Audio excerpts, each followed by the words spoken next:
मजा जाता रा बनाल चोली खोला तनी टोला खाता रा हटाल आवा राजा मारला मजा जाता रा बनाल चोली खोला तनी टोला खाता रा हटाल लुगा सुगा के मिली ना होइसन हाँ तो फेरल कुछ देरल रही मिजाज खन खन लहंगा उठा के मार दम दम तबे जई लंदन हे राजा तबे जई लंदन हाँ तो फेरल कुछ देरल रही मिजाज खन खन लहंगा उठा के मार दम दम तबे जई लंदन हे राजा तबे जई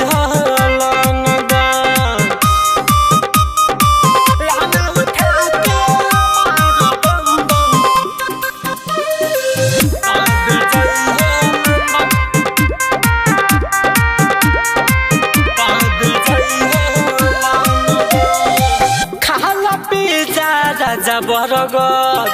हो जाए मन सुन गदगद खाला पिजा राजा बरगद हो जाए मन तुहार गदगद राजा भीतरी के कहता फन फन हाँ फन फन हाँ तो फेरल कुछ देरल रही मिजाज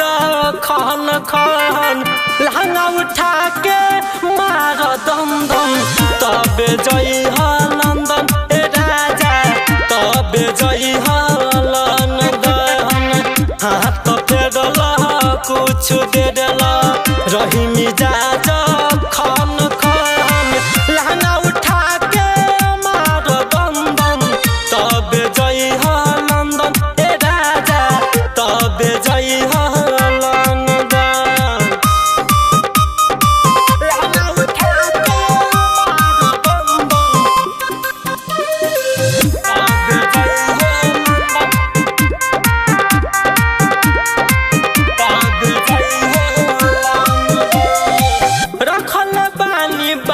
के पराठा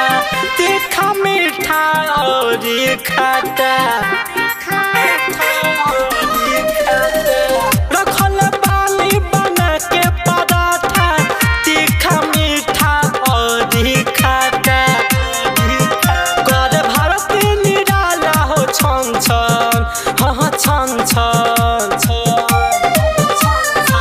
हाँ तो फेरल कुछ देरल